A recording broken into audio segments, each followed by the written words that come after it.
caught in the crossfire. It's caught in the crossfire.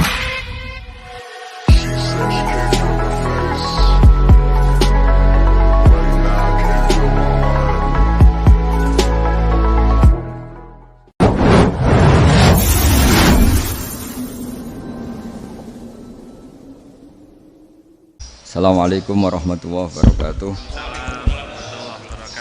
Bismillahirrahmanirrahim. Rabbi shrah li sadri wa yassir li amri wa hlul 'uqdatam min lisani. Allahumma shalli wa sallim ala sayyidina Maulana Muhammadin wa ala alihi wa sahbihi ajmain. Amma ba'du. Ini yang saya hormati pertama, pengatur saya ini Profesor Dr. Haji Maskuri. Halaman 29. Ini langsung start saya baca halaman 29. Dan ini terutama yang para punggawa-punggawa ini saya baca ya. Ini teks tidak ada yang saya rubah, memang persis seperti ini. Bismillahirrahmanirrahim. Yaqulu Zuhri, ini gurunya Imam Malik. Fama futiha fil islami fathun qablahu kana a'zama minhu. Innama kanal qitalu haitsul taqon nasu. Falamma kanatil hudnatu wa wadu'atil harbu wa amana nasu ba'duhum ba'da wal taqaw fatafawadu fil hadits wal munaza'ah falam yaklim ahadun bil islami yaqilu syai'an illa dakhala fihi walaqad dakhalataini kasanaten mithlu man kana fil islam qabla dzalika wa aktsar. Terus ini ngomongnya harus santai, enggak boleh provokatif.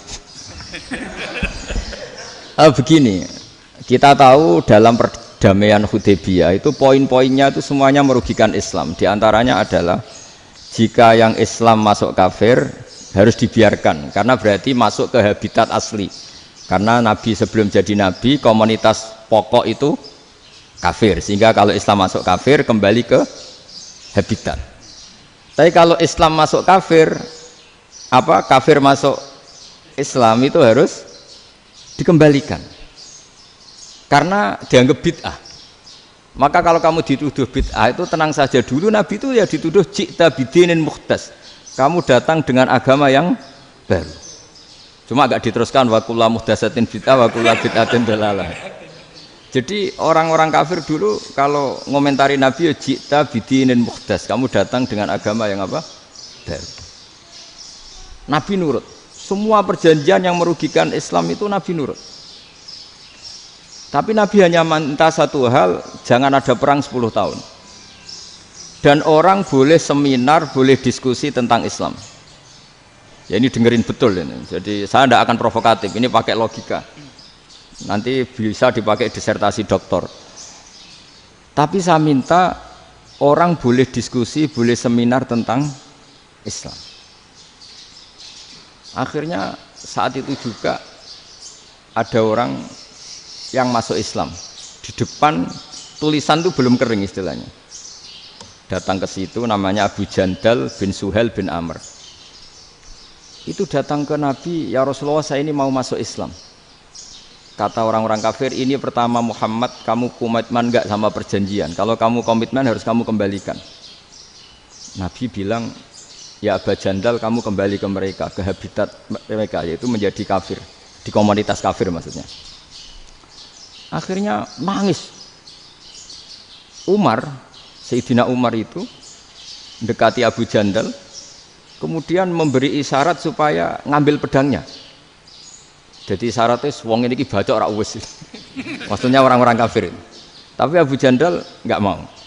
Singkat cerita akhirnya kembali ke komunitas kafir.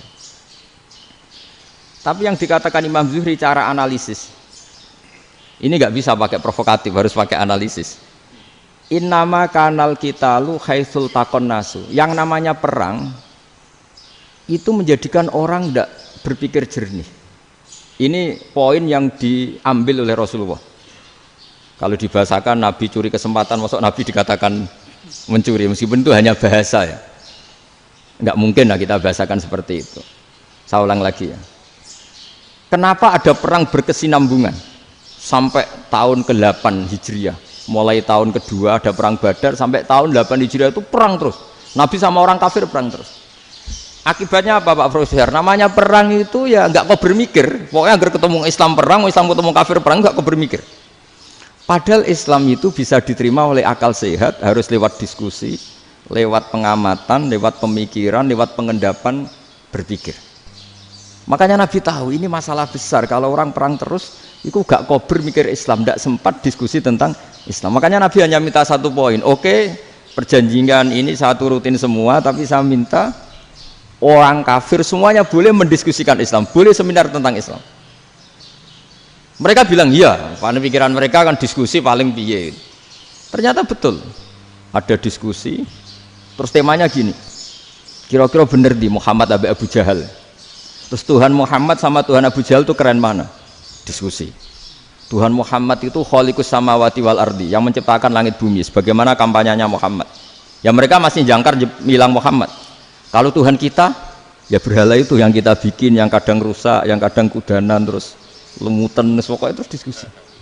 Kita kok bener pengirannya Muhammad. Terus Muhammad Abu Jahal. Mulai dhisik Muhammad itu ora tau bodoh nih. Mulai dulu Muhammad tuh gak pernah bohong. Abu Jahal, waduh, wis bodoh nih ngongkonan. wis ribet kan? Dan semua diskusi itu mengarah ke kebenaran Islam. Wah, akhirnya ngomong kafir sing tokoh-tokoh cara Jawa yo. Wah, semane jebule masalah ini kan. Artinya gini, kalau kita ingin Indonesia damai, sebenarnya yang untung itu Islam. Karena Tuhan yang menciptakan langit dan bumi tentu gak akan diperbandingkan atau akan dikalahkan oleh Tuhan yang lahirnya saja sudah di bumi. Misalnya kita menjual Tuhan Allah, siapa itu yang menciptakan langit bumi, yang ada sebelum langit bumi? Bandingkan dengan Tuhan yang lahirnya di bumi, ada tanggal lahirnya, ada aktenya, itu kan sudah ribet kan? Begitu juga kalau memperbandingkan tokoh. Muhammad itu siapa?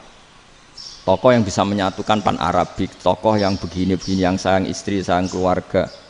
Dibandingkan dengan tokoh Abu Jahal, Abu Lahab yang corong jauh penggaweannya yang ngerugikan orang lain. Akhirnya orang itu mulai tertarik sama Islam. Makanya kata Az-Zuhri pakai bahasa dulu, falam yaklim ahadun bil Islam. Tapi kalau sekarang yang populer itu bahasa yatakallam. Sebenarnya yang benar itu bahasa kalimah yaklimu kalaman, karena masdarnya itu kalam, berarti sulasi nopo mujarrad. Tapi di fi'ilnya itu mujarradnya enggak kelaku, jadi di fi'ilnya takallama ya takallamu, tapi untuk masdarnya yang kelaku kalaman. Jadi ini agak unik, agak enggak lazim. Sebenarnya kan takallama ya takallamu takalluman, tapi di masdarnya kalam populer, tapi di fi'ilnya tidak populer. Saya teruskan ya, ini penting sekali. Jadi menjual Islam, kalau boleh dibahasakan menjual, itu tetap enak dalam kondisi damai. Karena kalau kita perang, itu bawaannya kalau ketemu ya perang. Kalau ketemu perang, sehingga orang itu rakober diskusi loh. Saat benernya Islam sampai kafir itu bener di. Karena tidak kober diskusi, tidak sempat diskusi, orang yang milih yang kafir. Karena yang mayoritas yang kuat. Sementara Islam zaman itu lemah. Lah Nabi itu yang diminta hudnah, yang penting kita damai. Terus orang boleh mendiskusikan benar mana kita dan mereka. Ya setelah diskusi ya tadi kan nggak mungkin Allah yang begitu keren hebat pencipta langit bumi dibandingkan berhala yang mengurus dirinya sendiri saja tidak bisa. Walhasil terus orang mulai tertarik sama Islam dan aturannya nggak boleh dilarang diskusi itu. Nah makanya saya pernah ditanya beberapa profesor di Jogja, Gus, suatu saat kalau kampus paling keren di Jogja ini ada Islamic Studies, kemudian pengajarnya dari berbagai agama, ini riskan nggak bagi Islam? Saya jawab, asal yang didiskusikan Islam itu nggak masalah. Yang repot itu nak umat Islam. Karena kalau umat Islam yang jadi percontohan, banyak raja yang dolim, banyak pemimpin Muslim yang dolim, terus identik dengan Islam itu jadi dolim kan ribet. Ya kalau pas umat Islam, kalau Islam yang kumat kan jadi masalah kan. Nah ini kan terus jadi beda umat Islam sama Islam yang lagi apa? Kumat. Singkat cerita terus Islam mendapat posisi yang luar biasa. Nah makanya di sini diistilahkan falam makanatil hudnah, ketika ada perdamaian wa amanan nasu ba'dum ba'do, orang merasa aman, itu fatafawadu fil hadis wal munazaah. Mereka berdebat, munazaah itu berdebat. Keren mana konsep Muhammad dengan konsep Abu Jahal? Keren mana konsep Tuhannya Muhammad dengan Tuhan kita? Terus diskusi dan mereka akhirnya ikrar, wah yang benar ya Muhammad lah.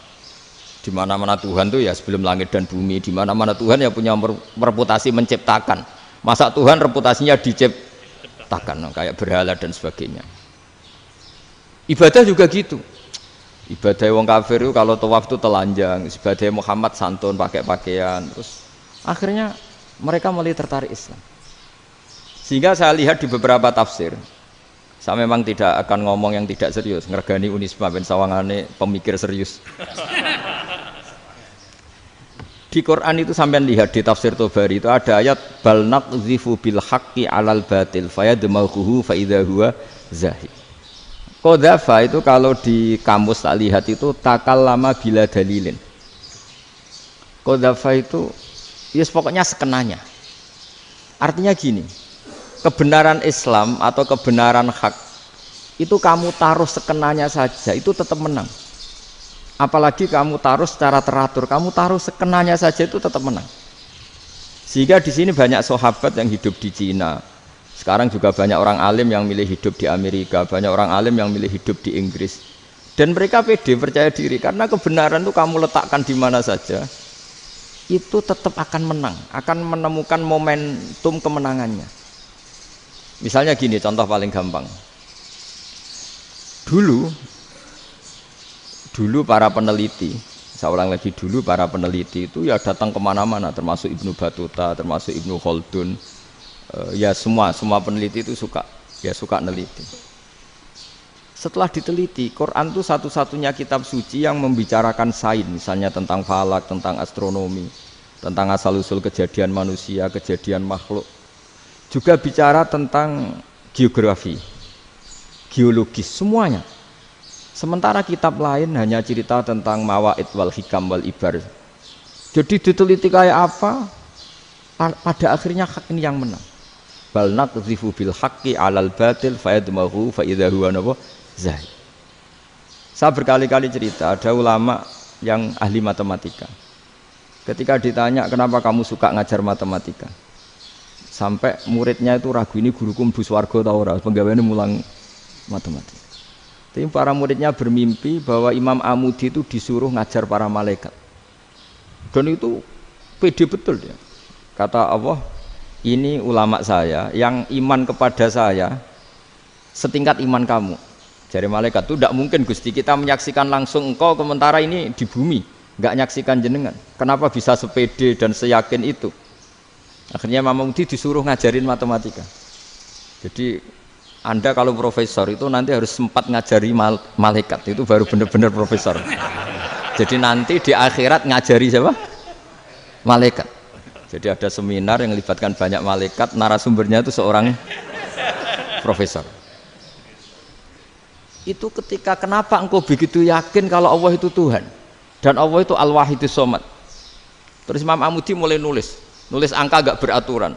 2, 3, 4, 5 sampai 1 miliar, 1 triliun, pokoknya enggak beraturan.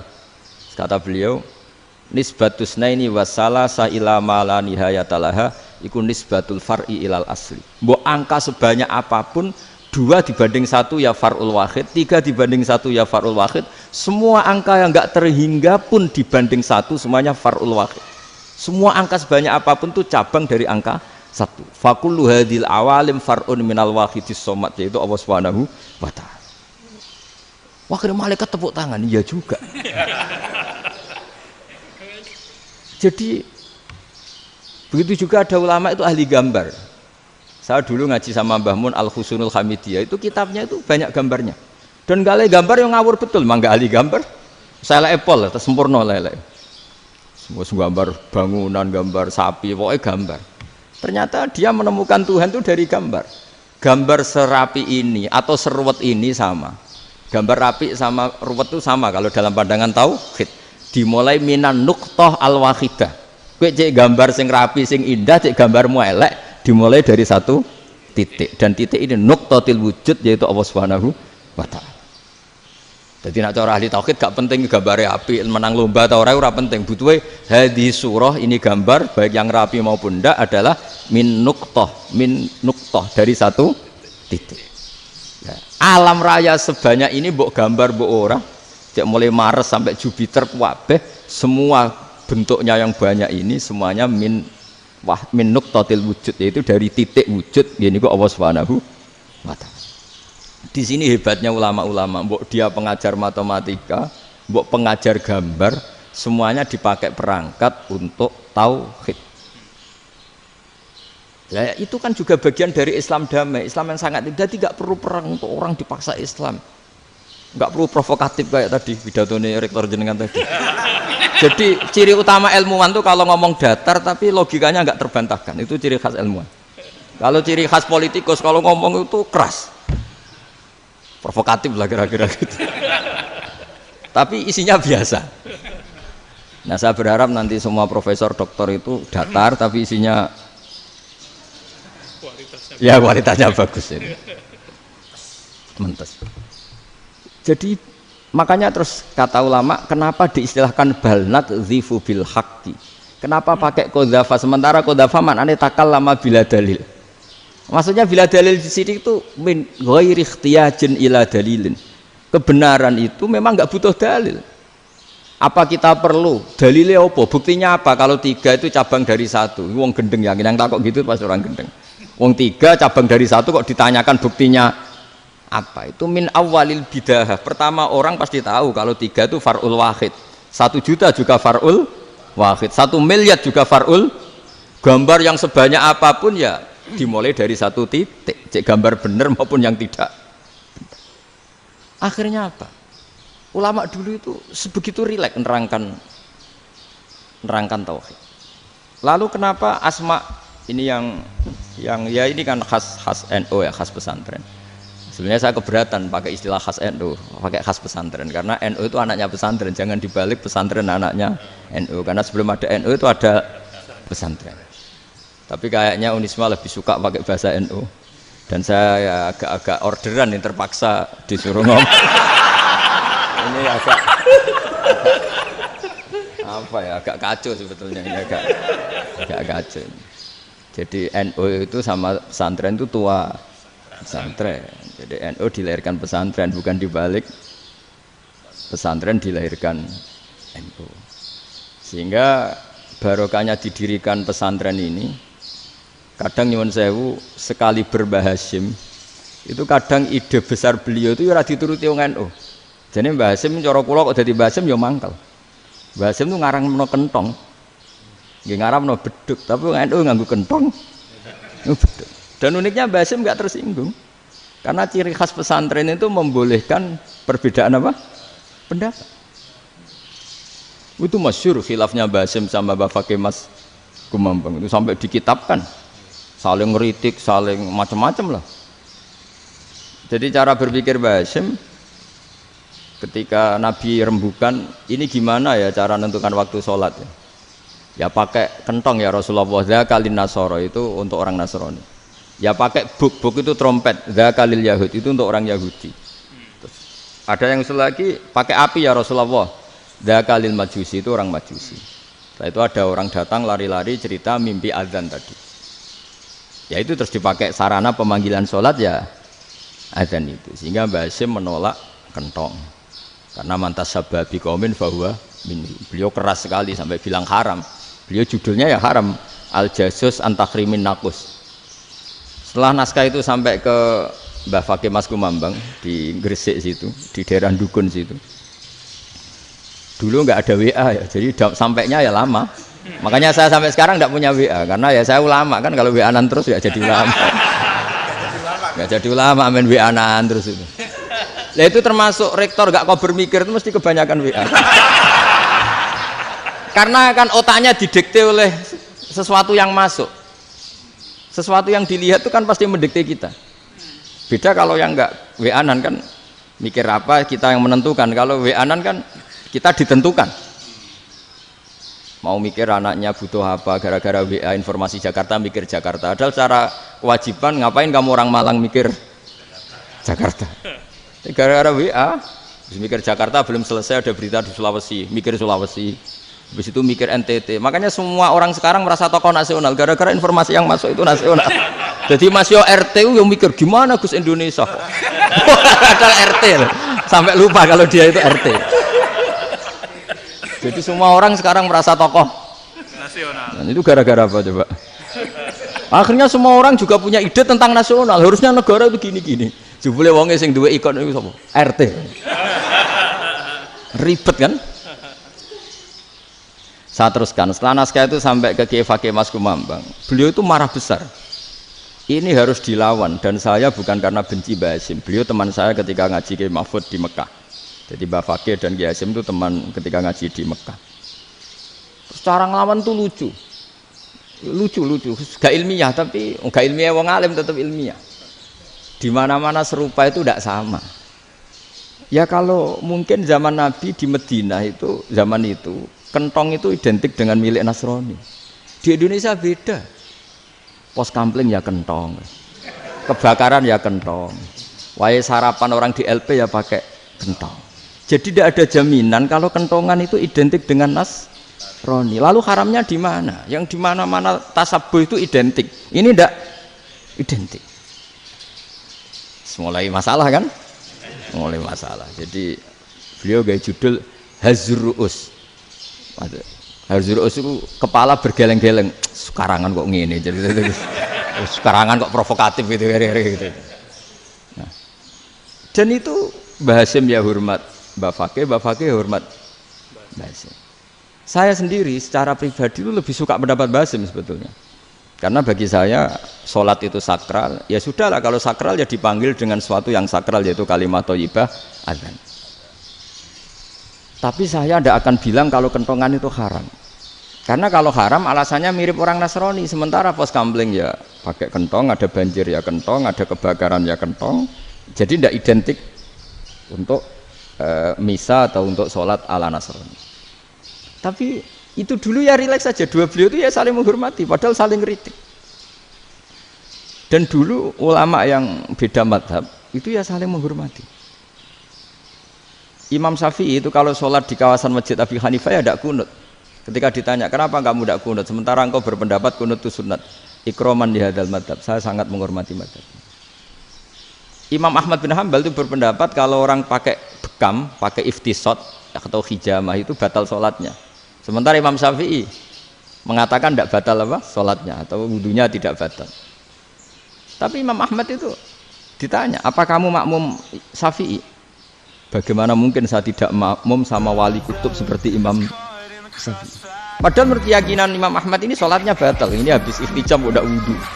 Tapi tetap saja beliau karena perbedaan pendapat di furu' itu lazim. Ya orang boleh berdebat ketika Unisma datangkan saya itu saking senengnya kiai apa saking sombongnya sampai ngatur kiai kan nggak pernah bisa diperdebatkan itu kan orang boleh debat kan itu saking angkuhnya apa saking senengnya kan nggak jelas kan dan orang boleh setuju pendapat saya yaitu ngatur kiai itu haram setuju juga Pak Rektor ekspresi mahabbah itu ya macam-macam. Dulu sahabat ya gitu, sahabat itu ada yang nggak kenal wajahnya Nabi sama sekali sampai akhir hayatnya. Ketika ditanya, lo kamu itu sahabat kok nggak tahu wajahnya Nabi? Saya tidak pernah berani memandang Nabi karena ijlalan Nabi terlalu menghormati saya sehingga tidak berani memandang wajahnya. Ada sahabat yang penggawaannya dulu wajah Nabi sampai bisa nyifati alfiu faminunil hajib sampai bisa nyifati detail karena dulu wajah Nabi itu ibadah. Ada seorang wali ditanya, kalau kamu di surga ingin nggak melihat Allah? Enggak. Loh, tapi semua orang ingin melihat Allah. Unazzihu dzalikal jamal an-nadhari misli. Ben gak elek-elek Allah tak delok terima aku. Wong ra jelas. Berarti kok delok pangeran. Banyak. Jadi justru tapi karena saking takzimnya. Enggak lah, mosok sak aku kok. Makanya saya berkali-kali cerita. Menurut kesepakatan ulama, soft awal itu paling baik. Tapi banyak juga wali yang kalau sholat itu di belakang. Koyok paling bener yang kok ngarep gitu. Lu bayangkan misalnya kamu semangat di soft awal di Masjid Haram jebule sholatnya salah. Itu dari malaikat gayane kok ngarep jebule ra roh. Iku kan di sini-sini wong. Jebule bodoh gitu. Gayane kok ngarep jebule. Coba orang kalau sowan Mbah Mun yang berani di depan itu kan ya ketuanya atau jubirnya kan. Yang merasa ndak pati pinter-pinter kan mesti di pojokan. Artinya sudut pandang seperti itu ya sah saja, apa? Sah saja. Makanya banyak sahabat yang jarang sowan Nabi, alasannya takut ganggu Nabi. Banyak yang sering sowan Nabi alasannya seneng Nabi. Yang sowan ya seneng Nabi, yang enggak sowan alasannya seneng. Lu Nabi itu tokoh, punya keluarga, punya anak. Kalau saya sering sowan berarti sering ganggu. Yang sering sowan dia alasan ini khazanah kita harus istifadah. Jadi zaman dulu dia biasa dua sahabat, yang satu milih mahabbah itu milih sering sowan, yang satu juga mahabbah milih tidak sering. Karena pertanyaannya bisa dibalik kan, sering sowan apa sering ganggu coba. Nabi Abedar, assalamualaikum.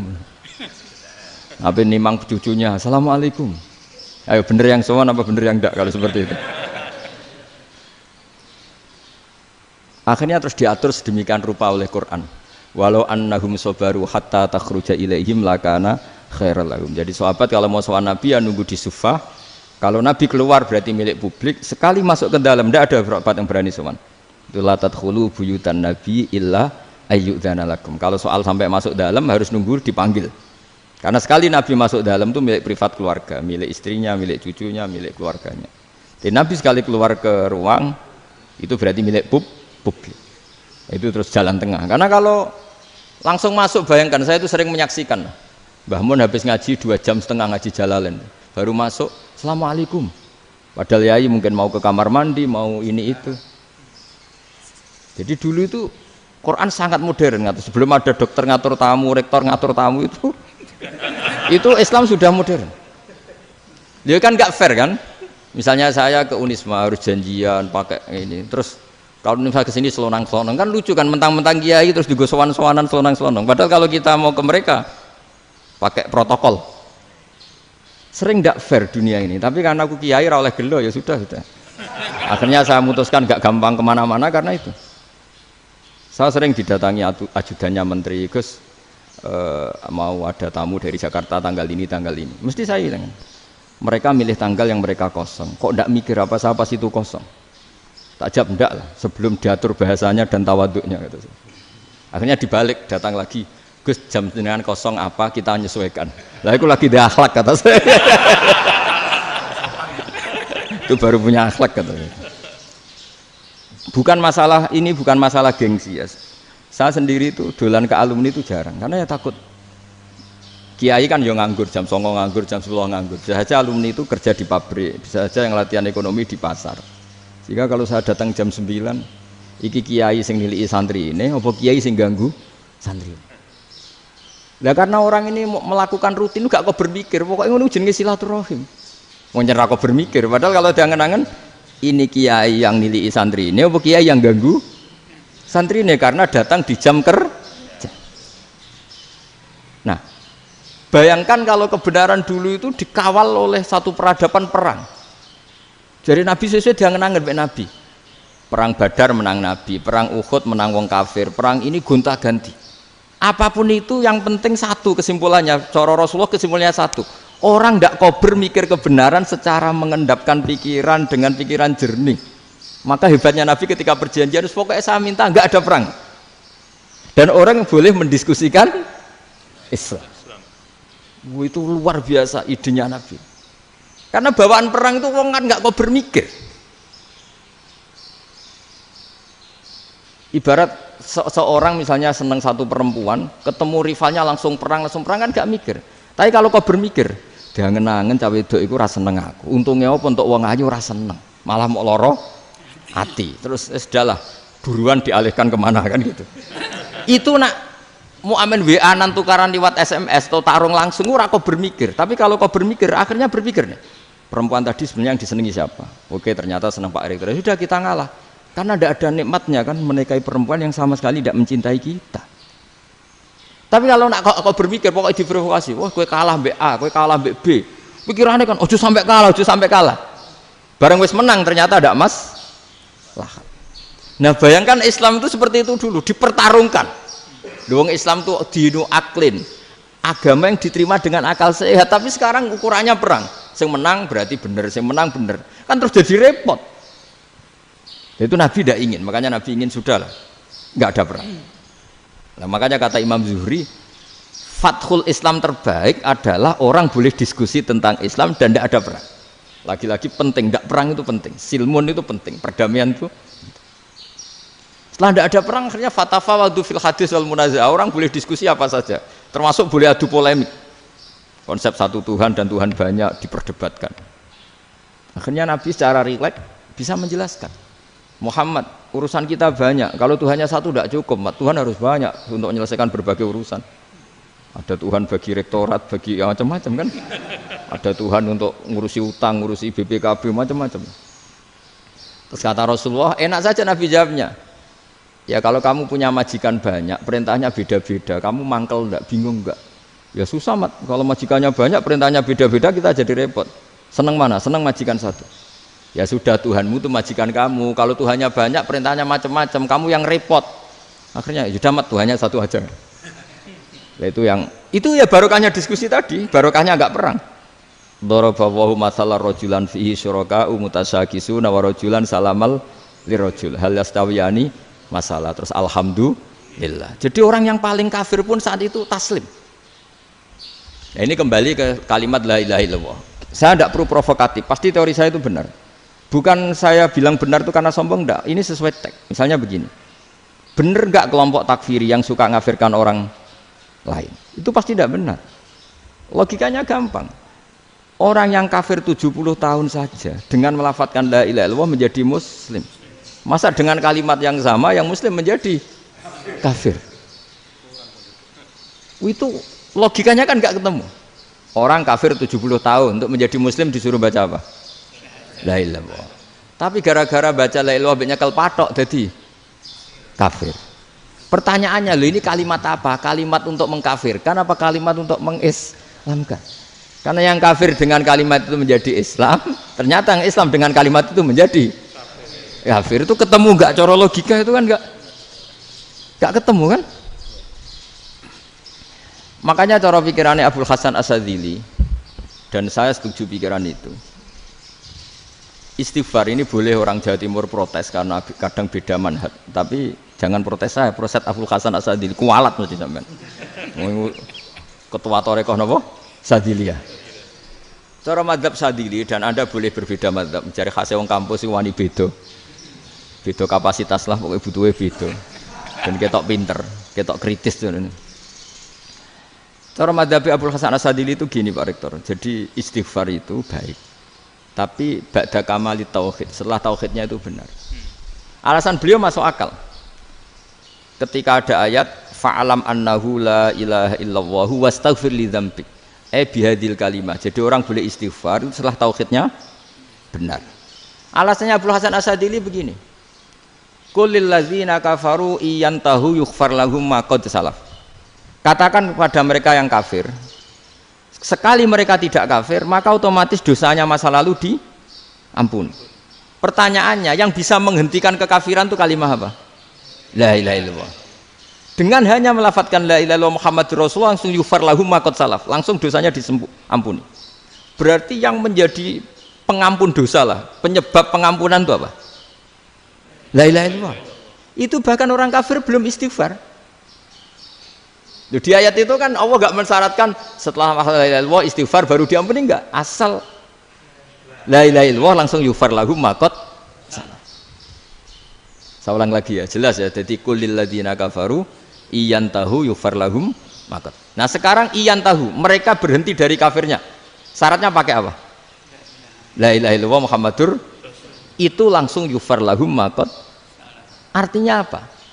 Ghufranullah itu bisa didapat hanya dengan mujarrodut tauhid, yaitu hanya dengan melafadzkan kalimah thayyibah. Dan sahnya istighfar juga berdasar kalimah thayyibah itu. Misalnya gini, orang kafir sebelum Islam melafadzkan astaghfirullah, astaghfirullah, astaghfirullah, kira-kira diterima enggak? Enggak kan?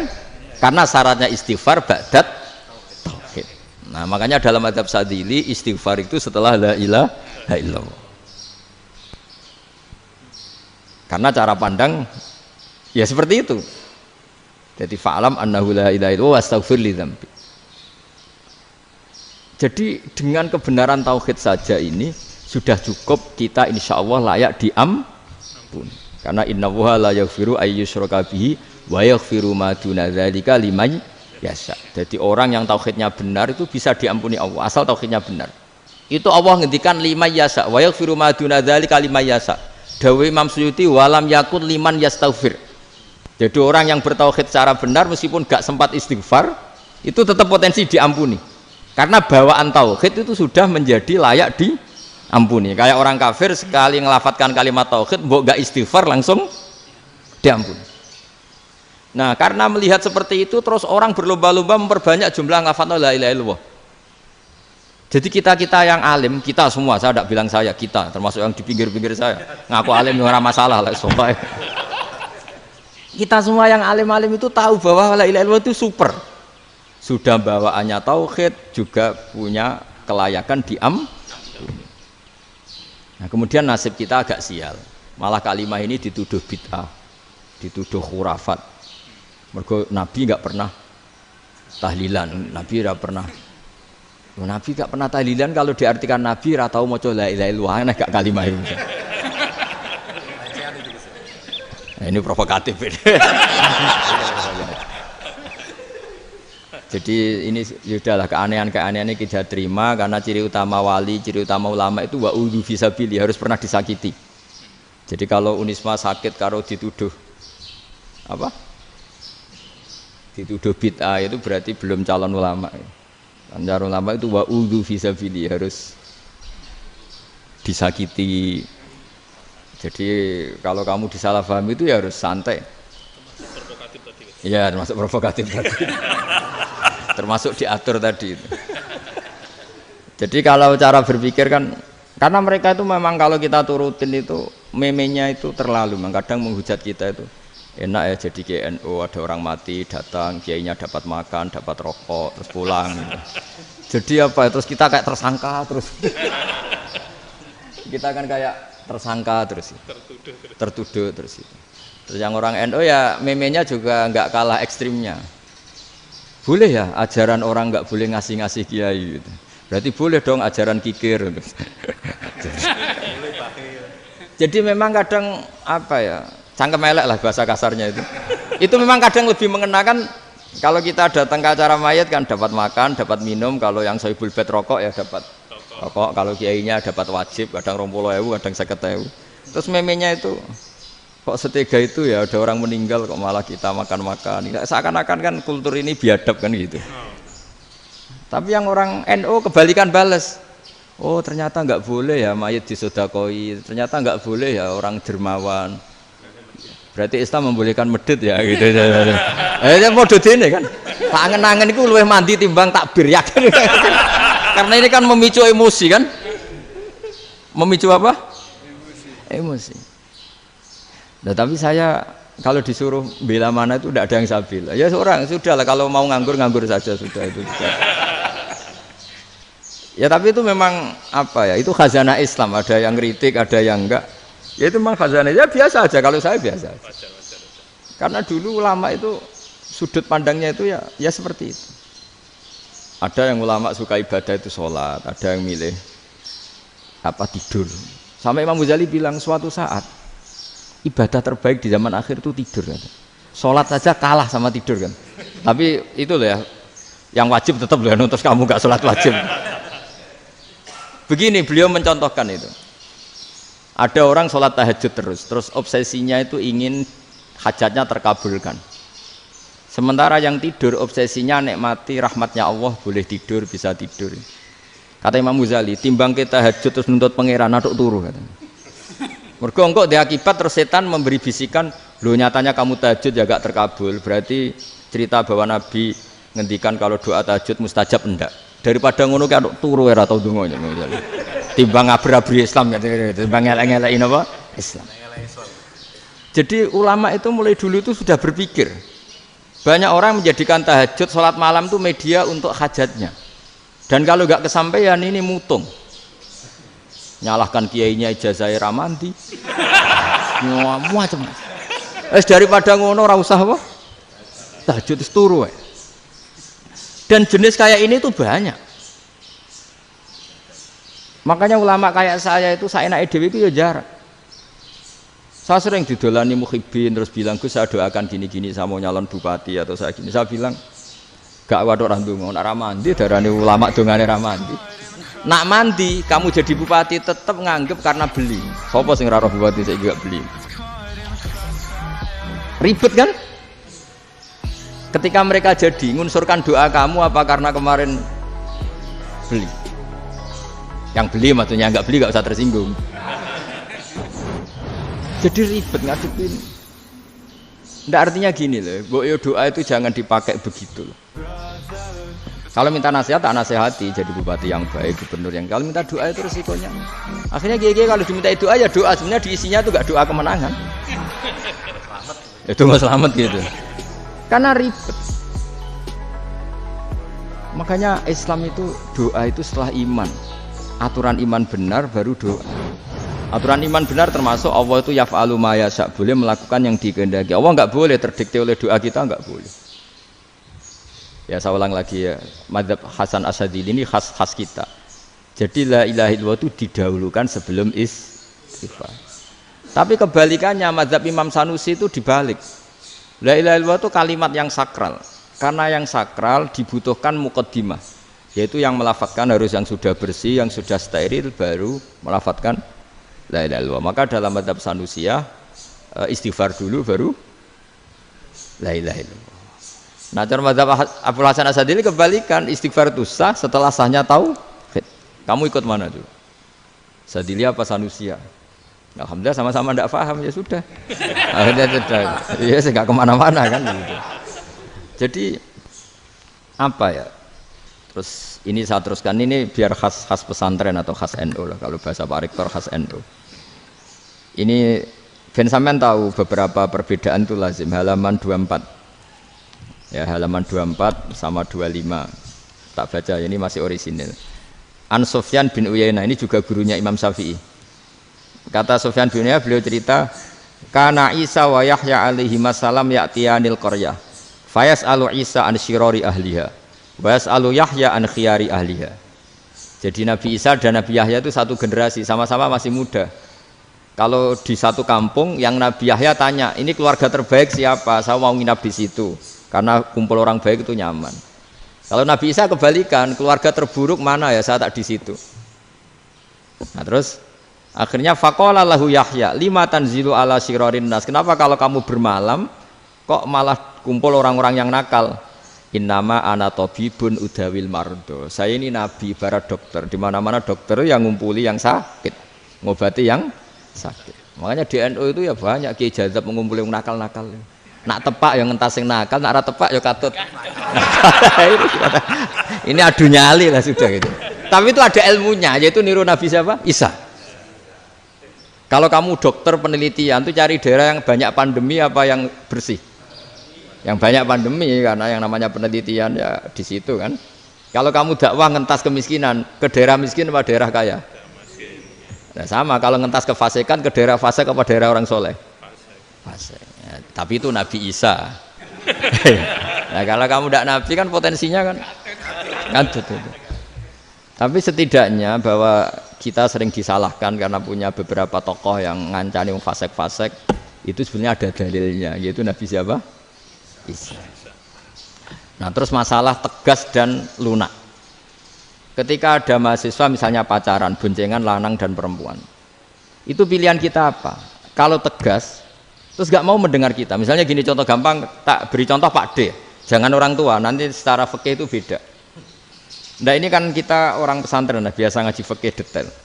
Kamu Pak D seorang perempuan, mahasiswi misalnya, sering pacaran, setiap ke situ sama pacarnya kamu diam saja, padahal kamu dosen keislaman.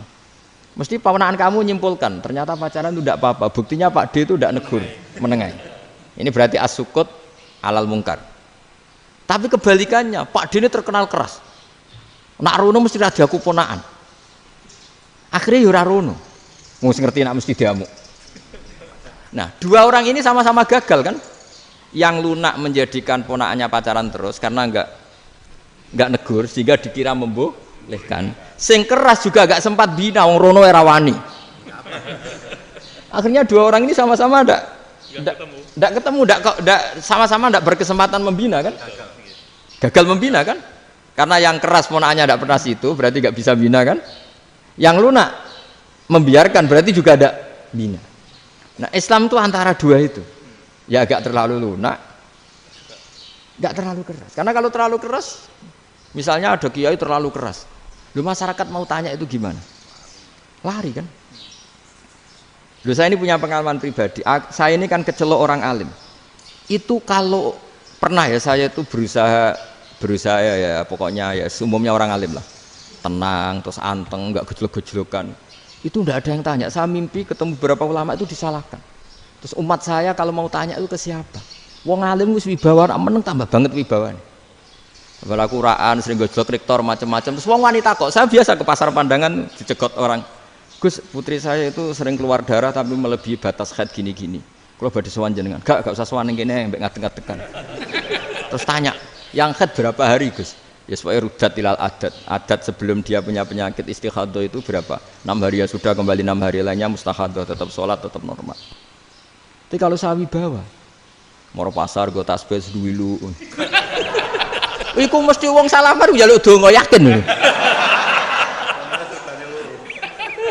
Tapi baru kayak rada uraan ketemu wong-wong. Dol ning ndi? Mak ning ndi? Gus beneran Gus ketemu jenengan kula wingi badhe tuwa kok. Akhirnya tanya. Dadi uraanku iku amdan. Lha nek sampean asli, iki asli uraan. Karena ndak uraan lah tetap ndak wibawa kan. Jadi baru kayak uraan itu ya banyak. Saya itu kalau ngantor di Jogja itu banyak orang yang tanya. Ya biasa tuh tanya macam-macam. Karena saya uraan. Ke pasar ya orang, bahkan di bis sering ketemu orang. Wah beneran Gus kalau badhe sowan jenengan badhe tanya ini. Ya sudah di sini aja. Jadi semua itu diilmoni. Nah, Nabi itu punya sisi yang dua-duanya jalan. Memang beliau luar biasa, dipilih Allah yang luar biasa. Nabi ketika wibawa itu banyak sahabat yang bahkan mengenali wajahnya aja tidak bisa. Ka'anna ala ru'usihim at-tayr. Bayangannya seakan-akan di kepalanya itu ada burung yang takut terbang, saking antengnya. Tapi Nabi sekali mengeluarkan job, sekali santai, itu sahabat tanya itu sampai yang nggak pantas ditanyakan. Nabi saat tadi kumpul istri saya, tapi tidak inzal itu wajib mandi ndak. Aro'aita law anna ahadana ya'ti imro'atahu walam yunzil. Itu ya ditanyakan. Nabi pun kumpul itu betul saged inzal sepundi. Guys betul lagi. Terus ya ada yang tanya macam-macam. Ya saking ada sahabat dipanggil Nabi tambah lari, dipanggil lagi tambah lari. Panjenengan nyeluk, oh pas kula kumpul bojo kula. Lah kula kuwatir jenengan orang suci, saya belum mandi, makanya saya lari. Nabi ngendikan innamal mukmin thahir, ya nak masalah ketemu kiai ra apa-apa ijek junub. Sementing kok nak salat kados sik. Tapi Nabi sekali pakai madzahirul jalal, tapi pakai wibawanya, itu orang enggak berani ngomong. Tapi sekali Nabi rileks, itu orang bisa tanya apa saja, termasuk halal yang enggak pantas. Loh, ada sahabat itu tanya lucu, tanya Maimunah. Maimunah itu ya cantik tapi sudah agak tua lah. Maimunah, ya umal mukminin, hukumnya ngambung bojo pas Ramadan piye? Wah gak roh aku, gak tahu diambung kan Nabi pas Ramadan. Tanya sauda, wah malah orang-orang diambung kalau sauda itu kan terus tua itu. Lucunya istrinya dia jawab, tanya Aisyah yang mungkin Nabi, iya yang mungkin tanya Aisyah. Itu yang usul ya istrinya Nabi Maimunah. Selalu Aisyah, tanya be Aisyah. Ya Amirul ya umal mukminin gini-gini. Aisyah yang cantik masih perawan kan. Qabbalani Rasulullah bahwa Nabi biasa ngambung-ngambung pas Ramadan dan beliau tetap puasa. Akhirnya pakai ngarang kan wa takbil fi Ramadan wa tublah la tubtilu shauma ngambung ora. Itu ya udah biasa di sini. Ya nasib bojone ayu. Nah ini artinya seasik itu. Jadi garwane Nabi sing ngrasa rodok tuwa. Wah, aku ora tau. Kok Aisyah. Serilek itu dulu itu. Maksudnya orang-orang Islam pertentangan itu. Maksudnya ini ya balik semua ini bedanya orang pesantren sama orang kampus. Kalau orang kampus mau cerita agama itu rahmatan lil alamin, tapi nyontokno rileke ora iso. Agama itu rilek, tapi nyontokno rileke ora iso. Mergo ya rapati ngaji. Contohnya ora iso, dadi mau gawe kaidah kok Islam itu rahmatan. Jadi Nabi itu lah, Allah juga gitu. Allah itu kalau sudah memperlihatkan madzahirul jalal, itu mbok malaikat Jibril rawani. Ketika Allah dengan madzahirul jalal. Tapi kalau Allah dengan madzahirul jamal, madzahirul apa? Jamal. Iku ya gojol-gojol kan ambek makhluke gojol. Ya buli-bulian cara sakniki. Ya sampean delok ning hadis syafaat itu, akhiru man dakhalal jannah atau akhiru man kharaja minan nar, itu di beberapa judul. Ada seorang rajul yang ahli neraka ya, dintas mbek pangeran terus didudono swarga. Gusti, swarga sengiler tok ora wong wayu roh, wis wong ngiler tok. Ngerjaluk Gusti mosok roh tok ora oleh mlebu. Jarimu asal mlebu metu kon neraka ora jaluk-jaluk meneh. Sumpah lho ya, gak jaluk apa-apa meneh. Mboten Gusti. Sekali saya keluar dari neraka ndak akan minta apa-apa lagi. Wis. Wallahi, wallahi. La as'alu ghairaha. Mesti ghaira khoslah, ghaira tilkal khoslah. Ya niku pokoke selain keluar dari neraka saya ndak akan minta lagi. Didono swarga wong do kelon seruwibet kan. Sing bojone elek kan dendam dadi ning swarga iku. Swarga wis macam-macam. Gusti mosok roh tok ora oleh mlebu. Jarene janji ra njaluk meneh. Akhire ya wis didelokno neraka. Jadi pangeran jawabe gampang, didelokno neraka. Roh neraka begitu menyakitkan, begitu ngeri. Sudah Gusti saya tidak minta surga, sementing enggak masuk neraka. Rabbana srif anna adzab jahannam. Setelah lama itu diadepno swarga njuk mlebu swarga, terus diadepno neraka. Akhirnya ya sudah. Saiki mlebu swarga gak apa-apa. Iku jawabe lucu. Atas taziu jenengan ngenyek kula.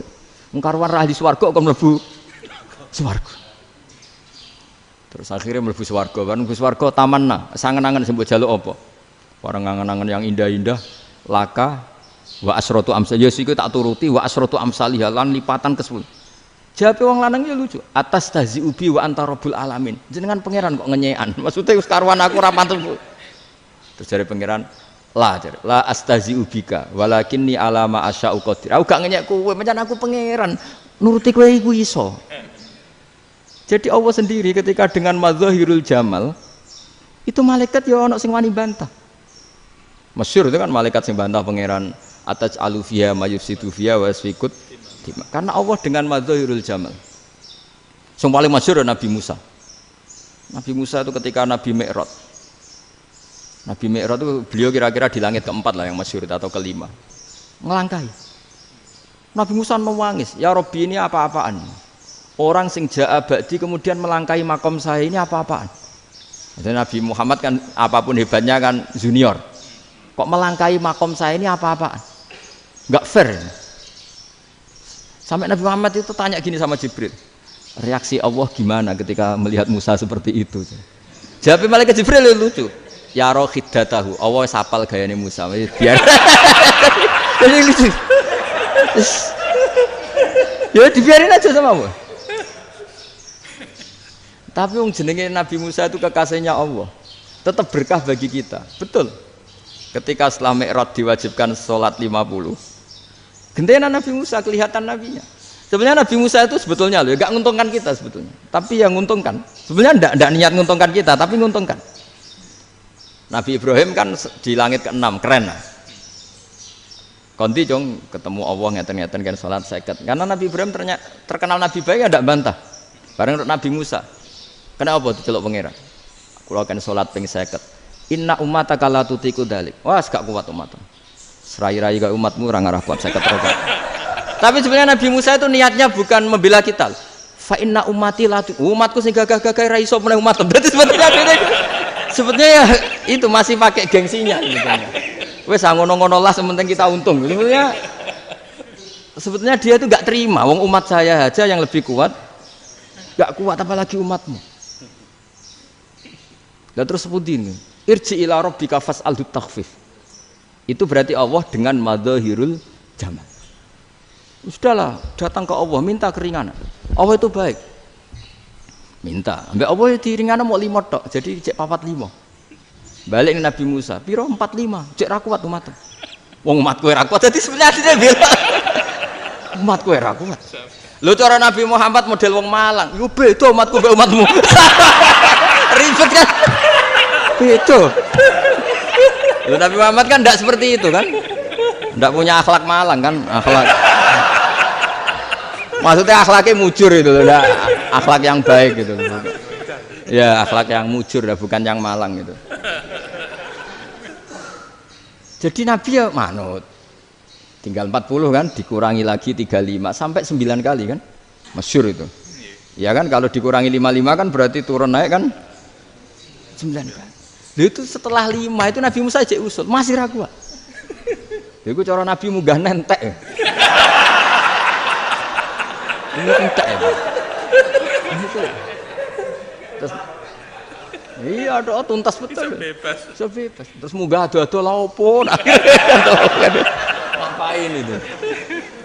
Akhirnya Nabi Muhammad sudah sampun ya kalimah Allah, saya ini malu sama Allah Musa. Sudah 9 kali dan diturutin terus. Jadi Allah kalau dengan madzahirul jamal itu Nabi Musa biasa nego sama Allah. Tapi ketika Allah dengan madzahirul jalal itu Nabi Musa enggak berani. Yaitu di hadisus syafa'ah. Hadisus syafa'ah ketika manusia datang ke Nabi Adam, ya tuna Adam. Ya Adam anta abul basar ngene isfa'li ana inda rabbik. Kamu saya minta mensafaati kita. Nabi Musa, Nabi Adam, inna rabbi qad ghadibal yawma ghadaban lam yaghdab qablahu mislah wa la yaghdab ba'dahu mislah.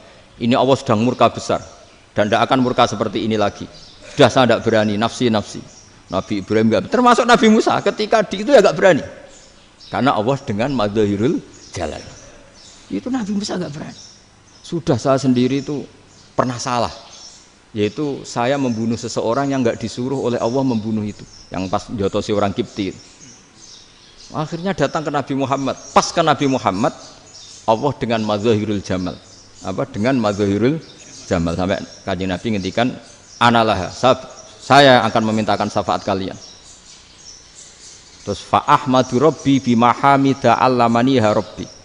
Saya muji Allah dengan pujian-pujian yang orang lain tidak tahu, hanya saya yang diajari, kata Rasulullah. Nah di sini menurut banyak ulama termasuk kitab yang saya baca, kenapa Muhammad sebagian namanya Ahmadu? Itu dari af'al tafdil, fa Muhammadun Ahmadu min ghairihi.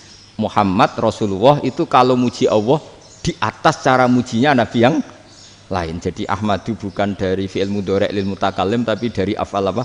Tafdil. Fa Muhammadun Ahmadu min ghairihi. Bahwa Kanjeng Nabi Muhammad sallallahu alaihi wasallam itu cara mujinya Allah di atas pujian para nabi. Makanya di sini Sayyid Ali Zainal Abidin kalau muji hamdal hamidin wa fauqa hamdil hamidin. Jadi pujian saya ini di atas rata-rata cara mereka apa? Memuji. Yaitu sirinya apa? Nabi itu tahu bahwa akhirat tidak bisa batasi Allah. Kamu tidak bisa nyemprit Allah. Allah, ini akhirat loh. Amal sudah ada manfaat. Ingat itu. Tidak bisa seperti itu. Allah itu nggak bisa tunduk sama konstitusi yang bernama akhirat. Artinya Allah meskipun di akhirat tetap duwe hak yaf'alu ma yasa atau yaf'alu ma yurid. Nggak bisa kamu terus wah ini akhirat amal ra iso dikirim wong mati, amal ra iso dikirim. Yo pangeran kok mbok atur. Kalau kita yang mengirimkan nggak bisa, tapi kalau Allah tetap bisa. Makanya ada kiai mengatakan kodok qadar ra iso dirubah, itu kamu. Makanya ada seorang kiai ditanya, kodok qadar iso dirubah sekali dicatat selesai. Jari kiai tadi, tapi nak Allah iso. Dalile apa ya yamhu ma yasha wa yusbit. Nak Allah ya iso, sing ra iso kan kita. Nah, Nabi itu tahu betul meskipun akhirat itu Allah masih bisa dinego saking baiknya. Akhirnya Nabi sujud, masyhur itu terus, ya Muhammad irfa' ra'sak wasal tuqa wasatu safa. Semat sirahmu angkat. Kowe apa tak turuti. Terus semenjak itu Nabi minta apa? Syafaat. Artinya apa? Ketika Nabi lain berpikir bahwa akhirat ini membatasi amal karena sudah Nabi tahu betul kalau Allah tetap Allah yang enggak terbatas kekuasaannya, enggak terbatas rahmatnya juga saat di akhir.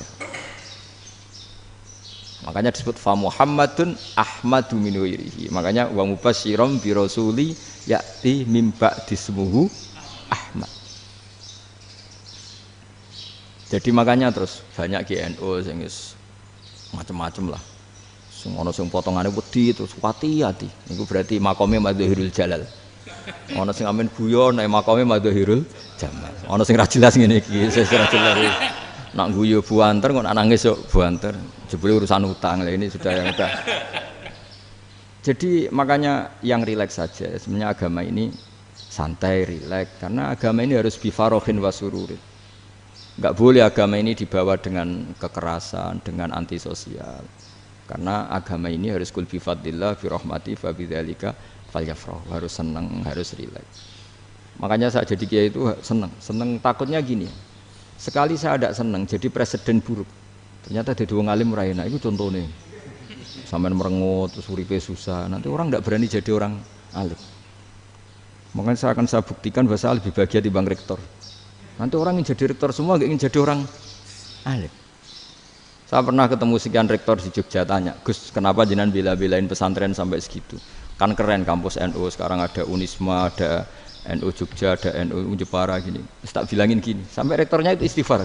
Saya bilangin gini, ini sekaligus tak kasih tahu ini rektor Unisma ya. Tak bilangin gini, andai kan tidak ada kiai kayak saya itu Islam bisa tutup. Kok bisa Gus? Misalnya ada perempuan haid faqal adat. Itu kalau untuk tahu hukumnya haid daftar dulu ke Unisma. Daftar dulu kan? Setelah daftar nunggu pelajaran haid. Baru tahu haid setelah 3 tahun dari masalahnya gitu. Tapi baru kayak kiai ketemu saya di jalan, Gus anak kula nu haid ngeten-ngeten mboten normal hukumnya piye? Oh hukumnya ngene dibalekno ning adat. Ora usah registrasi, ora usah daftar. Jadi ya harus ada istighfarnya lah. Unisma juga harus istighfar, semuanya harus istighfar. Karena ada sisi yang nggak mewakili kebutuhan Islam. Tapi saya sebagai kiai juga istighfar. Karena fakta hukum mengatakan yang boleh jadi KUA yang jabat, yang boleh kemenak yang punya gelar. Dan ini yang mengawal Islam secara undang-undang karena mereka yang bikin. Nah, karena kiai tidak punya gelar tidak bisa jabat di situ. Saya juga istighfar. Jadi tidak sampai entok yang istighfar. Karena yang kebutuhan ini terwakili yang punya gelar. Tapi yang punya gelar juga harus istighfar tadi. Mosok kepen roh hukum haid ngenteni kuliah se. Ngentek itu aja nanti nunggu guru yang pas mata pelajaran itu. Terus kapan dekne salate wong jawabannya belum ketemu. Tapi baru kayak saya kan ketemu di jalan tanya. Terus saya sering ketemu. Gus saya ini bapak angkat. Mau nikahkan putri saya itu gimana itu kalau cerita wali sebenarnya anak saya sok, kalau nggak cerita nggak sah karena saya bapak angkat. Itu banyak.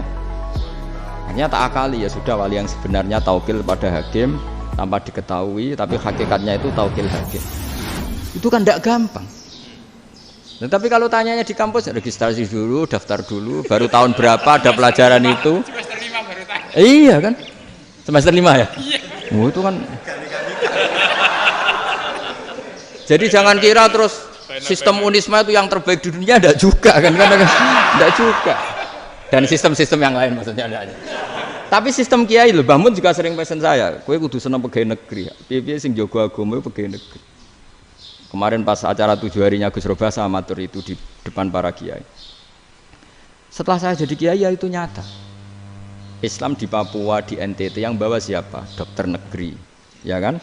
KUA negeri, barokahnya mereka negeri dijamin negara kan, barokahnya ini cara madzhab Imam Malik enggak, andai kan enggak disembelih matinya kan 2 menit lagi atau 1 menit lagi, andai kan enggak disembelih berarti mati sekarang itu bawaan pisau apa bawaan kecelakaan? Ya sudah halal gitu. Nah akhirnya ya saya bilang ya sudahlah kita semuanya Malik. Jadi cara debat, cara Imam Syafi'i enggak, cara berpikir itu sudah tidak kehidupan yang normal. Yang dimana-mana penyembelian itu mematikan yang hidup normal. Jadi agak ketat. Sehingga dalam contoh kemanian, kalau dalam bahasa Jawa nyembelih agak sempurna, terus pesonya jatuh atau apa itu, kalau pakai mazhab Syafi'i agak kesulitan. Jadi kalau mazhab Malik asal diselesaikan secara fauron dan juga sebagian mazhab Syafi'i itu halal. Nah orang mesti tanya gitu, Gus, wedhusku tabrak truk, eman Gus kejet-kejet. Tapi nak pitik cilik ra ditakokno. Makanya termasuk kritiknya Mbah Mun, tapi ini madzhabnya Mbah Mun ya. Kamu boleh ikut boleh ndak karena ini urusan ndak penting. Lha wong-wong lucu, nak ditakoki yuyu muni haram mergo amfibi. Yuyu ngerti ya, Man? Yuyu nggih. Tapi nak ditakoki kepiting muni halal. Mergo nak yuyu haram gak eman, nak kepiting eman. Padahal alasannya coba, kenapa yuyu haram? Karena amfibi kan, bisa di air. Pertanyaannya, kepiting seperti itu enggak? Nah, tapi kepiting kalau haram kan eman. Karena besar kan. Kalau yuyu silahkan haram kan gitu. Artinya apa? Fikih kita ya agak-agak pecundang gitu, agak-agak pertimbangan. Iya, ini lucu kan? Kualitatif. Coba alasannya yuyu haram karena apa? Amfibi kan? Hidup 2 alam. Pertanyaannya kepiting seperti itu enggak? Iya. Kenapa kalau orang tanya, yuyu haram apa halal? Rata-rata jawab haram. Tapi kalau kepiting mulai khilaf. Loh mestinya kan sama kan? Nah itu karena unsur imannya. Iya tadi. Saya juga sering melihat tonggo-tonggo itu. Ayam cuwilik sakmene ketabrak truk, enggak ada yang tanya. Tapi saya pernah jalan-jalan di Naruan sini, ono jago ketabrak, sing duwe langsung marani kula pas saya naik motor. Gus ini halal apa haram? Nak langsung kula sebelah halal apa haram? Wis kanggo kowe halal ya halal.